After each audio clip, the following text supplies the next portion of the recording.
What's up, guys? It's your boy, the essential John L. Crossfire, aka the real main event, aka the Rogue Soldier, and today you're about to learn firsthand just what it's like to be caught in the crossfire. But above all else, prepare yourself, because in this very moment, today, right now, you are about to be caught in conversation.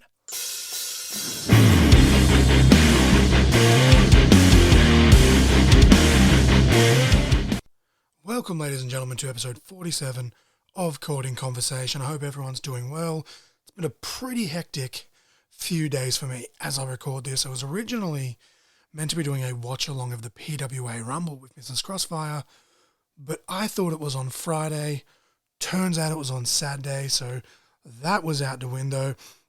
And then I thought, maybe while I was away seeing family, maybe I can watch a couple of DMDU shows and catch up on them, because I'm like 6 or 7 behind at this point. It's ridiculous. It is constantly pumping out event after event after event. They're all pretty good from what I've heard, but I can't wait to finally watch them firsthand. And then I thought maybe I can do a quick review on the Wrestling Revolver show, Swerve's House. I watched that at the beginning of what will now be last week, and I was constantly texting James Hellfire back and forth because we both really enjoyed that show, but no, still not to be. I went away earlier this week to see family. Definitely did not get home when or how I originally planned. Any plans that I would have had would have been kicked to the side anyway. And if you've read the thumbnail, you would have seen that I got on the wrong train. We'll get into that story. But before I do that, the song of the week this week, before I forget, the song of the week this week is Still Breathing by Citizen Soldier. It's the latest in their fight against the stigma against mental health. Remember, as I always say, it's not weak to speak, it's okay to not be okay. All that jazz. The song is Still Breathing by Citizen Soldier. Not only is it a good message against mental health, it's a fucking banger. I don't think I've heard a song from Citizen Soldier that I haven't liked. I apologize, I'm tripping all over my words here. It's very late at night, but this is what we are. Basically, this is going to be an audio diary, I guess, for my last week, or 4 to 5 days anyway, so you might as well say a week. And then I'm just going to do a random watch-along of Hulk Hogan versus Randy Savage at WrestleMania V. I'll explain why when we get to that portion of this episode. It's about 3:15 Sunday morning as I record this, which means that it's actually going to be later today that this will go up. So I'm trying not to talk too loud to wake people up. I'm also trying not to talk so low that you guys can't hear me, but hopefully my voice isn't too low and dreary and just makes this episode completely unlistenable, because otherwise we're all wasting our time. Anyway, I'm not sure how long or short this is, but we're going to give it a crack. And just like to preface, this isn't like super bad. Like, it's not a super crazy story. Like, nothing really bad happened. I'm home right now. I'm recording this at home. I got home, but just, wanted to tell the story because I thought it would be fun. Of course, the title, I've called this The Train Ride from Hell, but that's just a little tongue-in-cheek reference to WWE's Plane Ride from Hell. So kudos to those of you that get the reference before I point it out. It all starts on Tuesday afternoon. I decide to head away to Goulburn, where I'm originally from, for a few days to see some family for a kind of a late Easter celebration, plus to celebrate what would have been my dad's birthday a little early, as his birthday will be now, I guess, tomorrow, as I record this, as it's Anzac Day, which coincidentally is also my best friend James Hellfire's birthday. It's a little bit crazy that both my dad and my best friend share the same birthday, but nonetheless, happy birthday, Mr. Hellfire, when you finally listen to this. Love you, boo. So anyway, head to Goulburn. It's pretty standard. I jump on the train. Takes about 4 hours, and I'm just kind of, listening to music and listening to other people's podcasts to kill the time, whatever. It's about dinner time by the time I get in. So I head straight to my nan and pop's place where I was staying. My nan cooked me spaghetti bolognese because she knows that's my favourite food. How lovely of her. Sit around all night just talking to my pop, having fun. And then I watched The Voice Australia with my nan. That's a bit of a guilty pleasure. Me and Mrs. Crossfire watched that. We're very excited that the new season has finally started. But then I hang out with one of my little nephews as well, who was also in town visiting. And then we just head to bed. Pretty average. I spent most of my day travelling. Whatever. The next day comes, of course, it's Wednesday now. That's right. I can't get on the right train, but I can still tell which day is which. Go me. But Wednesday comes, my sister and my brothers come down with my other nephew, my auntie and my uncle come over, and then one of the close family friends come over as well, and then I invite the man himself, James Hellfire, and we just sit at my nan and pop's house and we have a barbecue, kind of just to celebrate that, we're actually, all together. It's very seldom we're all kind of in the same place together because between everyone, lives and jobs and living in different towns, and then you throw in the monkey wrench of, there's a worldwide pandemic thrown in it, haven't really seen much of even the immediate family in the last couple of years, which sucks, but it is what it is. Life goes on. But anyway, we had a few laughs, had a few drinks. Myself and James Hellfire, we filmed a promo for next week's Day of Darkness show presented by ICW Australia, of course. As I record this anyway, if you're listening to this after next week, just disregard that. But if you haven't seen that promo yet, you can head to facebook.com/thefire18. It's been shared on mine and Hellfire's pages as well. But yeah, we had a great time. And then that night, I go to Hellfire and another one of our mutual friends' houses, and we eat some pizza, we listen to some music, we have a few more drinks. It was just an awesome time, right? I think that's also a telling sign that I'm getting old already because it was a super tame night, but it was also one of the best nights that I've had in a while. The only thing missing was, Mrs. Crossfire being there as well, but unfortunately she had to stay home, she had to work. And then Thursday rolls around and I get to hang out with Andrew, aka A-Swags. If you guys haven't listened to the episode that I did with him yet, go check that out. But we have lunch, just shoot the shit, whatever. I go back to my nan's house. There's no one home. They've gone downtown themselves to do shopping, so I just chill on the couch, open up my laptop, and I watch some Big Mouth on Netflix. I've only just kind of got around to starting season 5. I've been really behind on a lot of shows, but I watch a couple of episodes of that, and then the time comes. My nan and pop get back, and it's time for me to go out to the cemetery and visit my dad's gravesite. I head out there with my pop, and we tidied up a bit. I spent like 10 minutes trying to work out how the fuck I was going to get this Hulk Hogan bandana that I bought on Dad's graves. I was trying to put it on one of the ornaments, and then I couldn't get, the right angle to tie it, and then I didn't want it to blow away, and I didn't want to break one of the ornaments because, Lord forbid I accidentally break something. But eventually I end up getting a good enough angle. I get it tied up, and then my pop and I, we reminisce for a little bit before heading back to his and Nan's place. That night, my cousin who lives with Nan and Pop comes home. He was away for work for a couple of days, and I'll shout him out because I know he listens to the pod, and I know he won't mind me mentioning his name, or I guess his nickname, but shout out to Azza if he ever gets around to listening to this one.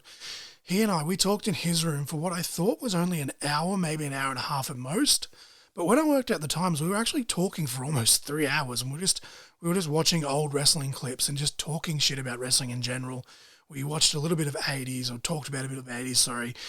Talked about some current stuff, but mainly just talked about, the Attitude Era, because that's a lot of stuff that's where he and I really truly became fans when we were younger. And now I've been drawn to wrestling for quite some time, and I can't quite put my finger on why or what originally back in the day got me into it. But I said this to Azza during our conversation and made him chuckle a little bit. But I still blame him for being the one that had truly enabled it all back those years ago when I was a kid. During the conversation, we were talking about, the old Nintendo 64 games like No Mercy, NWO versus WCW, WWF Attitude, pronunciation, etc. And, how we used to hire them from Video 2000, Video Easy, and Civic Video. And the amount of young kids today that wouldn't know what they are makes me genuinely sad. But nonetheless, I remember the very first SmackDown game for PlayStation 1. Azza had that game, and I would borrow that from him every chance I could get. He was the one that owned the game, as I just said, and I probably spent double the amount of time that he did actually playing the damn thing. But yeah, we were just, shooting the breeze, watching an old clip, and it was just fucking amazing, man. Had a good time. That'll bring me to the match of the week before I continue the story, because obviously, I'm doing a watch along, but the official match of the week this week, and it probably doesn't make sense to have a different match for the match of the week when I am doing a watch along, but whatever. This is my podcast. It's really early in the morning. who fucking knows? But the match of the week this week is the Love Her or Leave Her street fight between Test and Shane McMahon at SummerSlam 1999. Basically, if Shane wins, Test has to break up with Shane's sister Stephanie McMahon. If Test wins, Shane will give his blessing for Test to marry her. And then it's just also a street fight because Shane isn't an actual wrestler, so you need all the gimmicks. Wrestling. But basically, this match came about as the match of the week, and I was thinking about this when I was on the train because basically we literally watched a full 20-minute video of Test literally just booting people in the face, and then we share a mutual agreement of how much we genuinely hated Shane McMahon when we were kids, and I guess that means that he did his job correctly. But yeah, once again, the match of the week this week is Test versus Shane McMahon at SummerSlam 1999. And that'll bring me to Friday, though. I wake up, Azza shouts me a cab fare to get to the train station so that my pop can sleep in, and this is where all the fun begins. A train pulls up pretty much smack bang on the right time, on the same time that the one I was meant to get on was. They don't make any announcements. I can't see any signs. So I just ask one of the ladies that's getting on the train. I say, hey, is this the Sydney service? Because that was obviously, that's the similar direction that I'm heading in. And she just says, yes. So I'm like, cool, no worries, pick up my bag, get on the train. In hindsight, I probably should have tried to find an actual, station staff member to ask. But then I thought, had I have gone to do that, and it had have been the train that I actually needed, I would have ended up missing it anyway. So I get on the train. I'm struggling to get my podcast bag on the overhead, which I'm like, that's weird, because usually if I lay it down, it actually fits perfectly on the overhead on the trains that I usually take. Red flag number one, I guess. And just to preface, I had my pod gear with me just in case I got the chance to record while I was seeing family, but unfortunately didn't get the chance. That's okay. Had a great time regardless. Anyway, I then hear the guy start to make the announcements of, where the train will be stopping, and I hear him say, Queanbeyan. And immediately panic starts to set in because, I'm very familiar with that area. It's just outside of Canberra, and I'm just like, fuck no, there's no way. I'm not on the Canberra train, am I? And then, right on cue, old mate makes the announcement, this service, will terminate at Canberra Station. So I basically just sprinted up to the food carriage. I just left all the stuff, sitting in what I thought originally was my seat, by the way. And I get there and I just walk up to the lady and I just blurt out, I've gotten on the wrong train. And I don't know what I was expecting to get out of it. I know obviously you can't just turn the train around, but we were only 2 minutes out of the station. It was all really quick that this happened. So I'm thinking maybe can't they just let me off and I can just sprint back to the station to catch the right one, hoping it hasn't already left. And I don't know if I would have made it anyway with all my luggage had they have done that. But for some reason in my mind, that seemed like a rational, decision. But yeah, the lady calls her boss in and I explained to him the situation and he says, look, we can't, we won't charge you anything. You'll just have to pay the rebooking fee, which is, somewhere between $5 and $10. I'm like, look, that's fine, whatever. That's not too bad. So what he proposes is I go all the way to Canberra and then go back from Canberra to Goulburn. So I'm like, okay, that's a lot of fucking around, but whatever. And then I'll wait all day in Goulburn with my family before heading back home on the nighttime train. And I'm like, that's a lot of, messing around, but hey, if it's what I've got to do, I'll do it. But just as quickly as I thought I'd solved the problem, another problem rises. I realize I work out the times. This won't get me home until 1 or 2 a.m. in the morning. I live about a 15-minute drive from the train station and I have nobody to come get me at that time of night. So I'm just texting everyone I possibly can, before my reception cuts out. And luckily my brother just so happened to be heading to our mum's for a visit and she lives about an hour and a half away from Canberra. So I'm thinking, okay, I have extra underwear because you always pack extra underwear. I have an extra shirt that I haven't worn yet. So what if I just stay at my mum's place for the night for, spontaneous visit? Why not? And then I'll get my brother to bring me home early Saturday morning so I'm home in time to go to work that night. I said to him I'd give him fuel money. He says that's cool. Anyway, I get to Canberra Station. I had to wait about two hours for my brother to get there. I was chatting to Mrs. Crossfire on the phone, let her know, don't stress, I'm fine, I'm going to be home eventually. The time just flies by. And then, my brother's there. I buy my brother lunch because I feel absolutely terrible that he had to take a detour. Look, it wasn't that massive of a detour since he was heading in that direction anyway, thank God. How lucky can I be? But anyway, we hit the road, we crank up the music. I take the role of the DJ and I blast some Luke Combs. Sorry, I always say his name wrong. Blast some Luke Combs because I'm an absolute redneck. Why not? And then sooner than later, we're at my mum's house and everything's just falling into place. But then my mum decides that she doesn't want my brother doing the drive there and back in one day because from her house to my house, it's about 3.5 hours. So that's fair enough, right? So my mum comes, my other brother jumps in as well. They decide to book the hotel and stay in town for the night. As we're heading back, my other brother and I, we're watching Ted, and then we watched most of Ted 2 on Netflix on my laptop because I managed to download that just before we left my mum's house, while my mum and other brother who's driving, just kind of chatting in the front seat.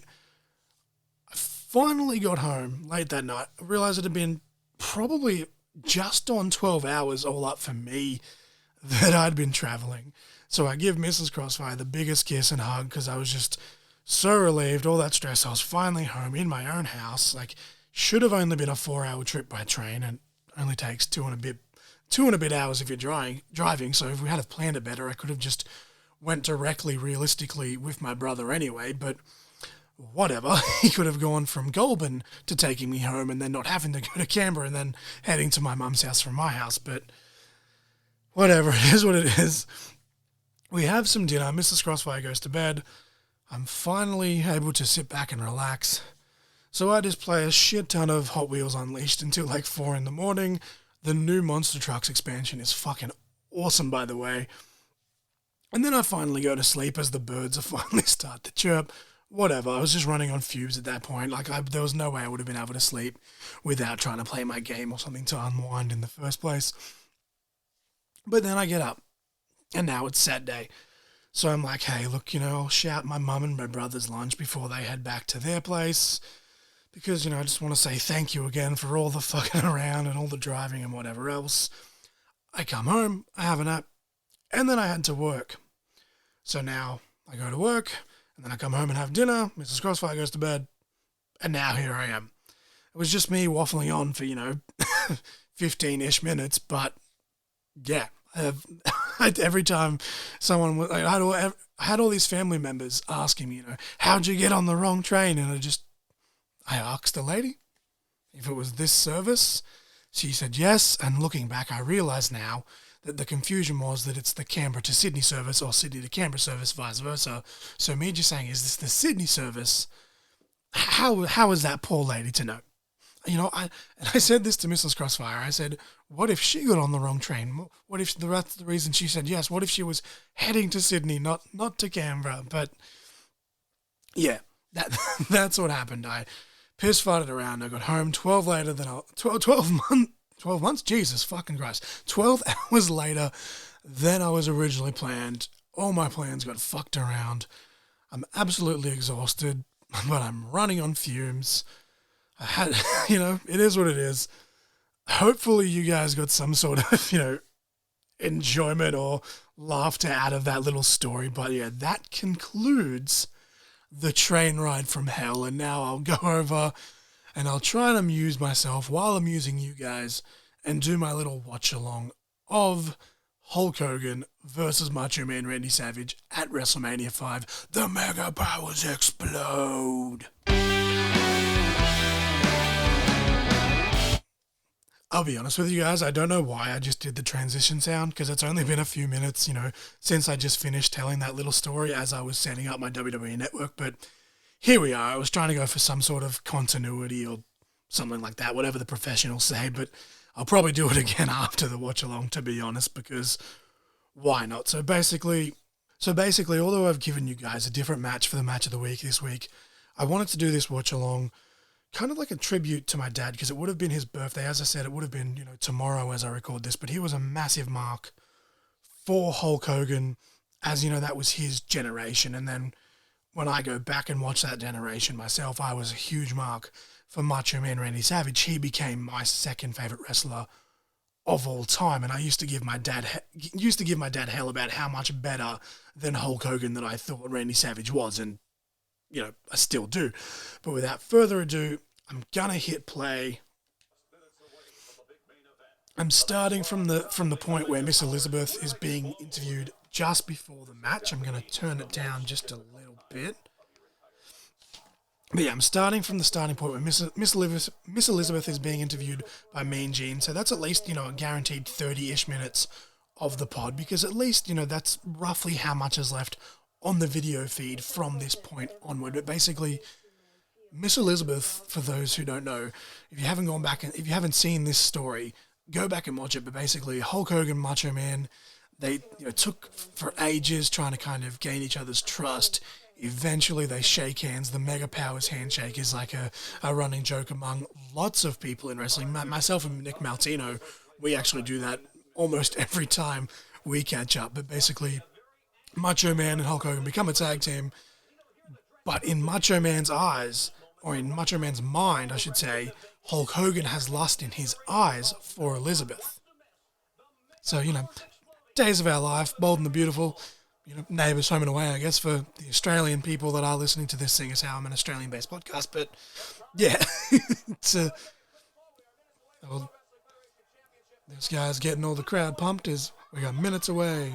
Yay, Hulk Hogan! How dare you, you little shit. You show some respect to the Macho Man.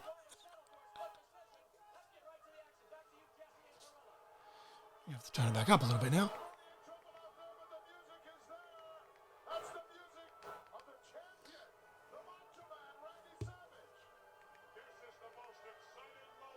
There you hear pomp and circumstance there playing through the arena, playing Macho Man, the Macho King, whatever you want to call him. He was Macho Man at the time. He wasn't Macho King until a few years later, but he's the current reigning, defending World Wrestling Federation champion. He won it the year previously in the tournament for the vacant championship at WrestleMania 4. Defeated the $1 Million Man in the finals for that. It's a very good match too. Go back and watch that. Man, look at how many fucking people. Like, I know they're doing like stadiums and stuff, and they're getting 30,000, 40,000 people, and then obviously you go to WrestleMania and it goes from 70 to 80 to 90, 100,000 plus people. But so many people just kind of crammed into that arena there. Like, I think it's probably only like 20,000, but the way they're all crammed together, it looks like there's fucking 30 or 40,000. In saying that, it's WrestleMania and they're at Trump Plaza, so there may very well be like 30-odd thousand there anyway. But it's just crazy. Maybe it's like the fact that it's all like old footage as well, and even though it's remastered, it's still kind of grainy. But there's just like a sea of people, and they're all just crammed together, and then there's the wrestling ring. It's fucking awesome. I wish I could time travel. That'd be dope. That's such a me thing to say, though. I wish I could time travel, not so that I could achieve world peace, but so I could be at a wrestling event. Miss Elizabeth getting her own entrance here.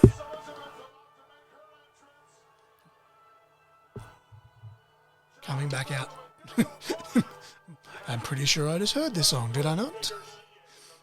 Little fun fact, I always pop when they've got stuff about the Queen on TV and this song is like playing, because I know it's like, like a royalty-free, like public domain song, but it just pops me because no matter what, I always think of Macho Man when I hear it. It's like how the Hardy Boys theme song has been on so many random TV shows. It's called Loaded. I'm not sure who the artist is, but it's called Loaded, and it's like public domain as well, much like Macho Man's Pomp and Circumstance here, but it just pops me every time. A little fun fact there.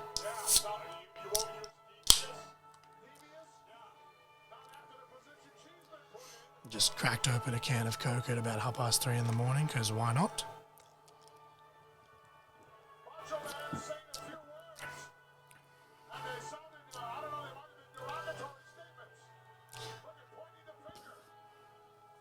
Obviously, I'm watching all of this with hindsight, but I still feel like they broke up Macho Man and Hulk too soon, in my opinion.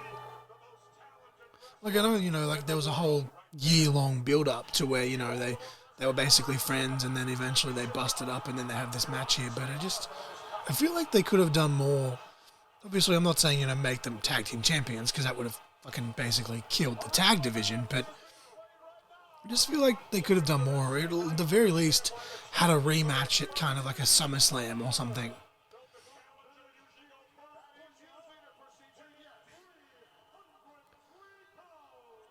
It's so weird going back and watching this, like myself and my cousin Azza, who I just mentioned before in that story, we were talking about how overproduced WWE is at time. Like, I get like pay-per-view, SummerSlam, WrestleMania and that.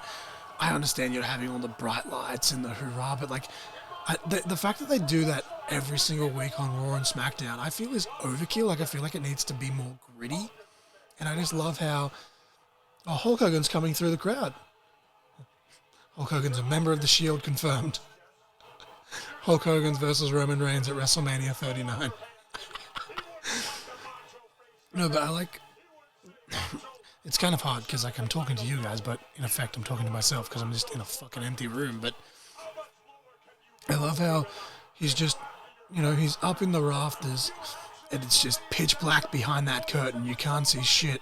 And then all of a sudden, this bright-ass yellow 6'5" figure with giant muscles just appears out of nowhere. Like, no video packages, no nothing. Like, don't get me wrong, I love, like the Titantrons and everything today, and I'm glad we have them, but I love how, like, it was just so simple. There's fans fucking jam-packed in there, jammed in like sardines, the music hits, and out Hulk Hogan comes from the darkness and in all his bright colours. And obviously, Macho Man came through the actual entranceway, but he did the same thing as well. It's just, I don't know, if that makes sense to you guys. It's just cool to me. Macho Man's trying to hit Hogan with the belt. Of course, the match hasn't actually started yet, so he wouldn't be disqualified for that, but there we go. The bell rung. Oh no, that was... I'm so confused right now. Was that the bell for the... Yeah, I swear Howard Finkel already did it. Okay. So the bell rings before the referee even holds the belt up. Macho Man was standing on the ropes when the bell rung. Both competitors are meant to be in a neutral corner. Damn it, where are the rules? You can tell the fans are they're loving it. Back in the day, it was still round on me, damn it. Miss Elizabeth looking on, concerned. Whose side is she on? Will she remain neutral? Will she stand by her man Randy Savage? Or will she go to Hulk Hogan due to Randy Savage's abrasive actions? Stay tuned.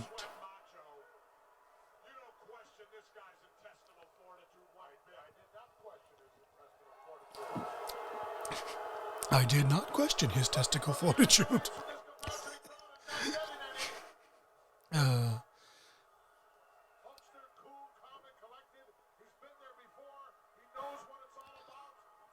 Such an underrated team. Like, I know that generation loves them, but Gorilla Monsoon is good with everyone. Whether it's Bobby the Brain like it is here, or sorry, Jesse Ventura as it is here, or Bobby the Brain, which is my personal favourite pairing for Gorilla Monsoon. But just super underrated as Gorilla Monsoon. I don't know, maybe it's just me, as I said, like a lot of people give him praise, but it's mainly those people from that generation. I feel like a lot of people my age and younger guys don't show the appreciation, I guess, is what I was trying to get at there. As I said, this is just me trying to get something out for you guys, trying to entertain myself, keep my mind busy, because I'll be honest with you, like, if you listen to this, I'm pretty fucking depressed right now. Like, obviously, it's my dad's birthday, so it's just sad times, but trying to distract myself from wrestling, trying to give you guys some decent content. Let me know. Let me know if you guys if you like the watch-alongs or match suggestions that you'd like to hear me watch along. Or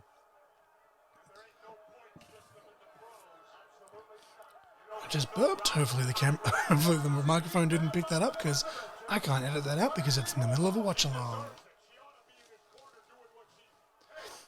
Macho Man's telling off Miss Elizabeth, and according to Jesse Ventura, she deserves it. Cannot get away with that today.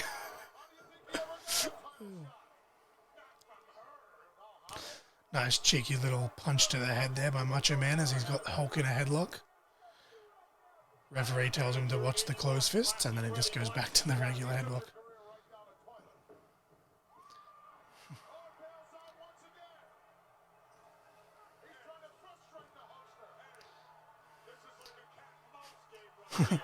Macho Man doing the whole cat and mouse thing. Hiding behind Miss Elizabeth. Brilliant. He's done that so many times, but it gets me every time. And especially at this storyline, it makes sense, because the tipping point was Macho Man. Macho Man was jealous that Hulk Hogan was getting close to Elizabeth, but then he uses Elizabeth as a human shield to stop Hulk from getting at him. I love it. It's a complex situation, guys. And now Macho Man says, all right, now I'm ready to fight. Now you come back in here. You're the coward now. Kind of, because like he realizes that Hulk was close to Elizabeth, so now he's like, he's in two minds, which I love. Uses Elizabeth as a shield, then he's like, wait a minute, get away from her. Hulk Hogan with some nice chain wrestling here. Got a front face lock on Macho Man.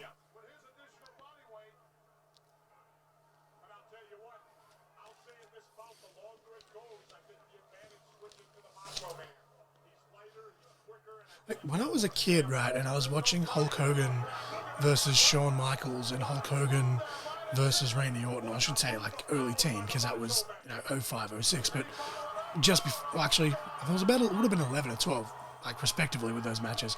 But I legit thought Hogan was like in like his 70s back then, because like the dude just looks like he's in his 50s here already. I don't know if it's just the bald spot, like, feel bad for the dude, genetics, whatever, but it's just so fucking ridiculous. Like, why not just shave it all off? Like, Hulk Hogan could have been the original Steve Austin. Just look at that mop, just flopping about. Oh, Macho Man, classic Macho Man there with the double axe handle off the top. Not gonna lay down for that, brother. I don't know why I did the Macho Man impersonation for Hogan, but anyway, brother.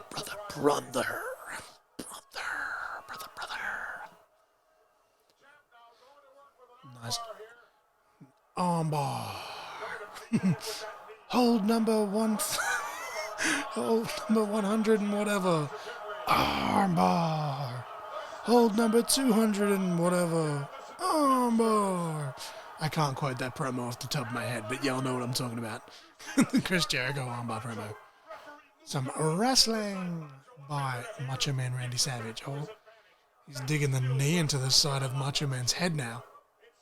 Oh, sorry, the knee into the side of Hogan's head, rather, is Macho Man as he applies the armbar. I like it. Very technical. I just love these matches, man. Like, these guys have so much tension, but because it's only still the first match, they've still got to, slow the pace down. They've still got to feel each other out, despite how much hostility it is. In kayfabe, they've never had like, a one-on-one match or a big one-on-one match, so they don't, really know each other as opponents per se. Jesus Christ. Hogan sent Macho Man into the second row. Like, I've seen this match before. I've seen it a couple of times, but I think now that this is the first time I've ever watched it, I believe, since, being quote-unquote in the business. And as I've said on the pod multiple times, I hate using that expression, but Macho Man went crashing into the second rope, and then he went through the ropes. Not sure if he nicked his head on the apron or not, but he went to the floor. I'm not entirely sure that was planned. Like, Hogan's a big man. It was like he kind of just yeeted him. And, obviously the ropes were a lot, looser back in the day because they had a lot more big men. Ooh. Classic Hulk Hogan, being the babyface, but putting the boot right across the eyes. And, you all of you listening to this already know that Eddie's my hero, so Eddie Guerrero is my hero, so of course I'm going to appreciate Hulk Hogan doing like the little sneaky cheating thing as a babyface.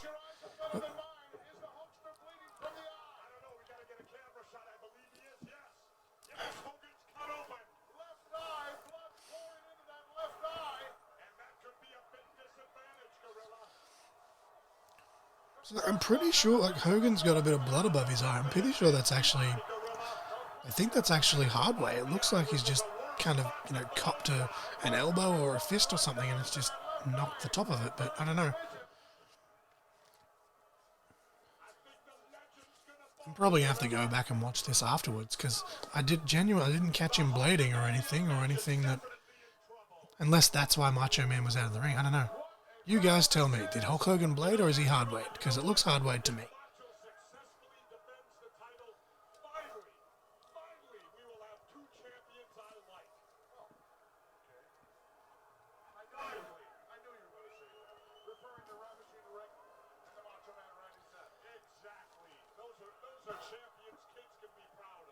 Talking about Ravishing Rick Rude being the Intercontinental Champion and saying that if Macho Man retains, there'll finally be two champions at the same time that Jesse Ventura can be proud of. Of course, Ravishing Rick Rude, I believe, won the title earlier in the night at this event.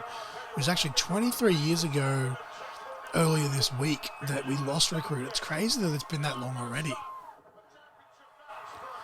He's another one who I've gone back and watched from this era and very much one of my favourites. Done a lot of studying of him, Mr. Perfect as well. Oh, here's the old catch the boot atomic drop spot. Love it. Never gets old. Went for a big elbow. Macho Man misses. If anyone can scout an elbow drop, it's Randy Savage, damn it. Oh, knee to the back. I always loved when he did that. Hogan into the buckle. Schoolboy. Oh, Schoolboy tried to grab the tights, did Macho Man, but looks like Hogan genuinely actually fell over on that Schoolboy, by the way. I don't think he actually kicked out. Obviously, he was meant to kick out at that point, but yeah, it was just kind of, I think he kicked out earlier than he was meant to.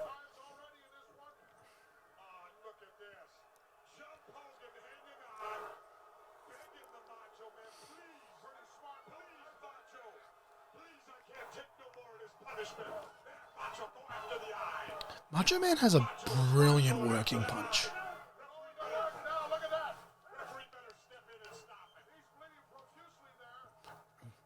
I apologize for the sound. Like, I keep turning it up, and then it's like I feel like it's too loud for everyone else in the house, and then I turn it down, and I don't know if the microphone's picking it up. So I'm hoping.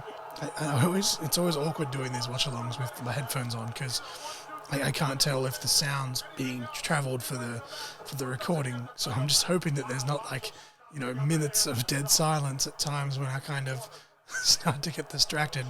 Big slap there by Macho Man. Oh, Hulk didn't like that. That's phase one of the Hulk up that I'm sure is to come later on. Well, I know it's to come later on. Spoiler alert, he always hulks up. Bouncing Macho Man's face off the top turnbuckle. There is Hogan. On a big right hand. Hogan breaking the rules. He's got Macho Man in the corner and he's firing off closed fists.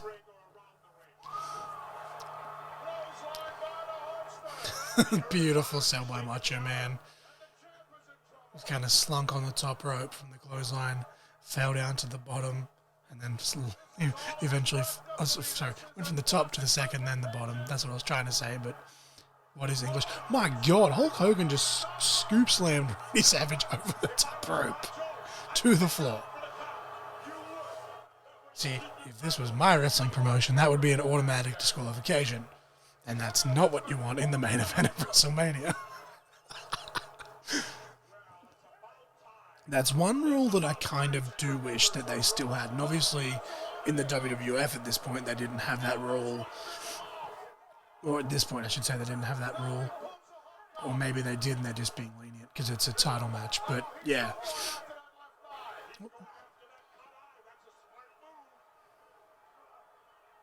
Macho Man trying to ram Hogan's head into the barricade. Hogan, nice rake of the eyes there. Hogan blocking again. Now he's trying to put his head first onto the apron. Hulk just doesn't want his head being smashed. Oh, but Macho Man's face goes into the apron instead. And Hulk Hogan salutes a random fan in the crowd. Whoop. Up on the shoulders. He's going to ram Macho Man head first. Miss Elizabeth steps in. I've seen this match so many times before, but I didn't remember that spot. I was like, wait, is he actually going to ram Macho Man like head first, like the top of his head into the post? Oh, and now Miss Elizabeth is checking on Hulk, even though she's meant to be Macho Man's corner. Macho Man sent Hulk head first into the corner post on the floor, and Miss Elizabeth's trying to help Hulk to his feet. Oh, Macho Man notices. He's not happy.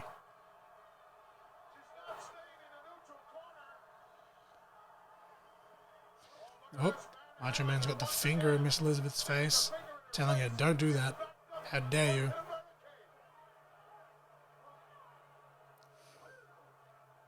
It's kind of crazy watching this back, though, because, like, you watch the Dark Side of the Ring episode on, Macho Man and Miss Elizabeth. It's hard to tell because some people say that, he really loved her and it was just playing a great character, but then apparently, like in, the ladies of their relationship, he was really paranoid, and some have said borderline abusive, where others have said that, it's all a lie. So, I don't know. It's kind of weird watching this back, though, and just kind of having that realization, because it's like, I feel like he's playing a character, but, like, I don't know, at the same time, I'd like to think he is. Like, there's a certain, celebrity case going on right now that I don't need to name names, but, yeah, it's just, maybe that's why I'm feeling more uncomfortable, but, yeah. Oh, there we go. Patting at Macho Man there. Double axe handle to the floor, to the back of Hogan, sending him throat first into the guardrail. Brilliant.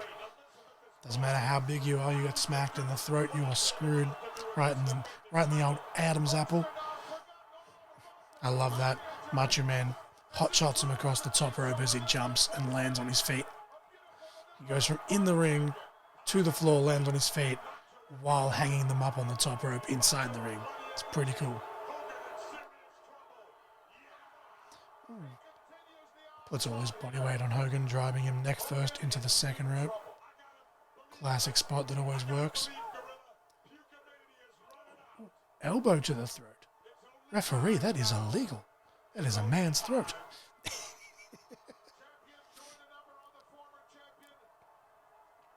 Pinpoint accuracy, though. But, I don't know where that accent came from. Pinpoint accuracy, though, from Macho Man. He was working on the eye, which was bleeding, and then Hogan's throat hits the guardrail, and he goes to work on the throat. Beautiful knee drop there by Macho Man. Taking off he's going to do the old choking with the wrist tape spot. He's got him in. The referee thinks it's just a headlock or a rear naked, but he's actually using the wrist tape. Brilliant. Tried to stuff it down his tights, but it got stuck, so he just threw it out of the ring. Got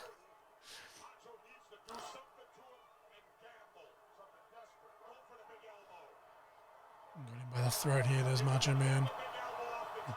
Yeah, about time you break that up, ref. Jesus Christ. Is that Earl Hebner or is that Dave? I think it's Earl. I could be wrong.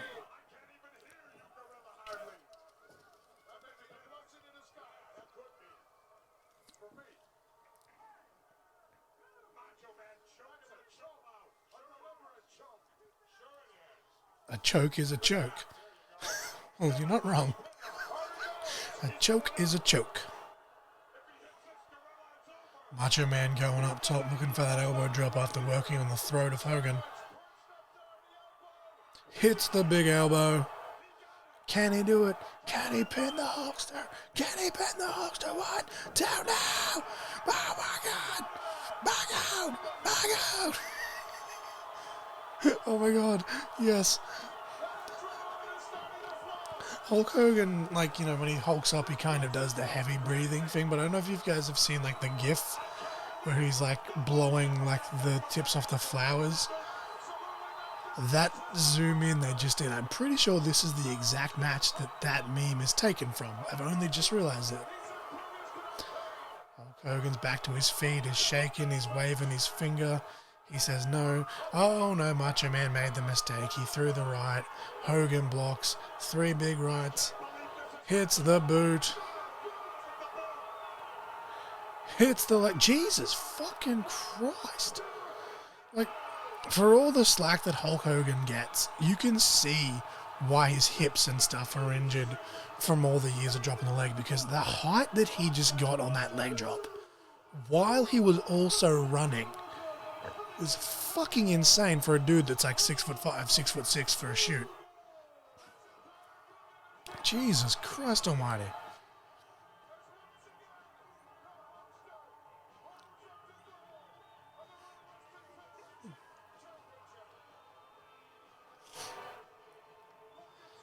Maybe Macho Man shouldn't have been so harsh with Miss Elizabeth all along. She could have helped him win.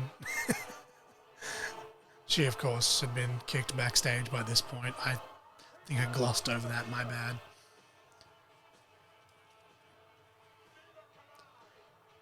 Hogan's theme song will always be a banger, though.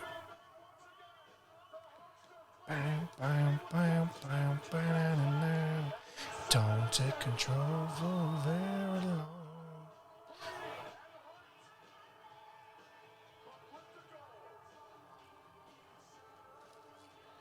Courage is a thing that keeps us true.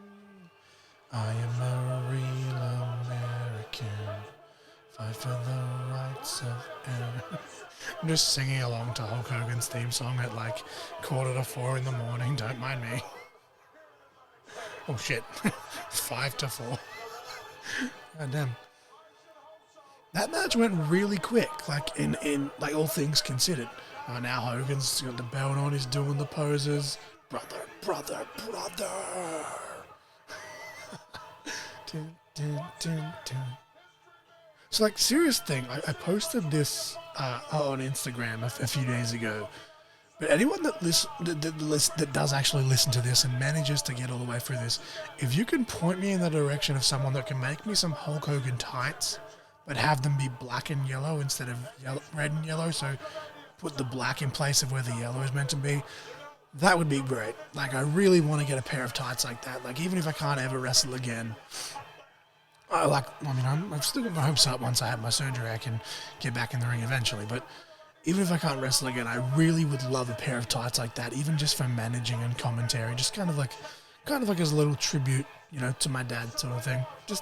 Just throwing it out there. If anyone knows, anyone has the hookup, just give me some names, because there's lots of gear makers that I want to hit up, but I don't know who'd be the best for that sort of thing, especially when it comes to tie-dye and whatever else. But yeah, just a little bit of a rant there. But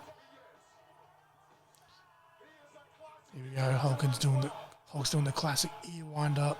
Can't hear you. Louder. Now this side. Now this side. Now this side. Hulk Hogan doing his best Oprah impersonation. You get a pose. You get a pose. Everybody gets a pose. Boo, brother.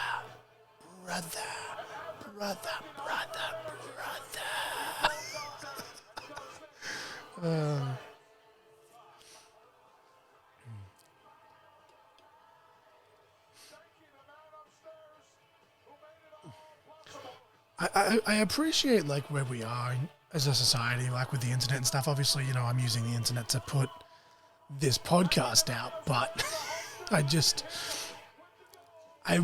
wish I could have experienced wrestling in this generation where, there was no internet, no one kind of knew the ins and outs, and you just lived in the moment. Because like, I'm literally getting goosebumps watching this back. Like, I'm not a big Hulk Hogan fan, even before, all the whatever stuff that happened with him, a few years ago, whatever, and doesn't need to be brought back up. But I've never been the biggest fan of Hogan. I think just because I kind of lean towards the heels, like, Piper and Rude and Savage and Mr. Perfect, et cetera, et cetera.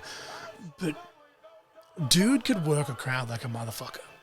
And at the end of the day, without Hulk Hogan, professional wrestling, sports entertainment, call it what you want, it probably wouldn't even exist anymore. And, that might be a slight exaggeration, but, would WWE still be a thing?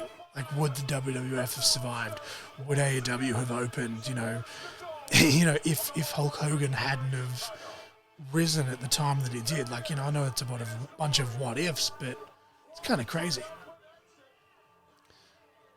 Oh, and he's entering back up through the crowd. Was that like just the babyface entrance for this event, or is it just Hulk doing that? I have to go back and like I've watched this Mania before, but I genuinely can't remember. I mean, there's 38 WrestleManias now. Like I can't remember every detail of every one of them. I'm sure there's someone out there that can tell you every single match, match by match by match, in succession for every single WrestleMania without even skipping a beat. But that ain't me, y'all. But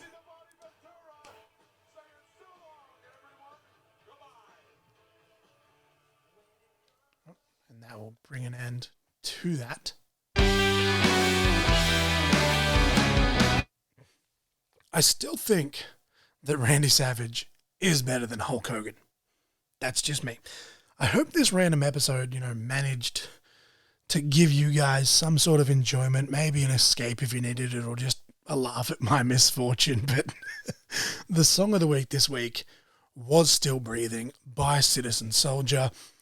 The match of the week, the official match of the week this week, was Test versus Shane McMahon at SummerSlam 1999. But honestly, go check out that Savage versus Hogan match. I hope I did it justice. I know I was kind of it's really hard listening to someone just talk about something without watching it. But, it's fun. Whatever. I try to do these things and hope that, someone gets some sort of enjoyment out of it somewhere. But happy birthday to both my best friend, James Hellfire, and my dad. I miss him every single fucking day, and I'm depressed as fuck, today more than other days, and definitely will be tomorrow as I record this, but that's what it is. I probably should have therapy, but I have a microphone, I have a podcast. That'll do me for now. I hope you all had a really great Easter if you celebrate it. Make sure you check out ICW Day of Darkness this Saturday at the Belconnen Community Centre in Canberra. See, I was in Canberra. I was just there a week early. Unfortunately, I will not be able to make that event as I'm probably out for the rest of the year. I'm currently waiting for my surgery date, and if it doesn't get postponed again, then I will not be on any shows, and unfortunately, until next year. But go watch James Hellfire smack some bitches around. Check out the description. Check out the description at the bottom of this episode for all the details on that event, as well as all my social medias and merch. Once again, it was a pretty random episode. Hope you guys got some sort of enjoyment out of it. I am the Essential John L. Crossfire. It's now 4 a.m. in the morning. You guys were just caught in conversation.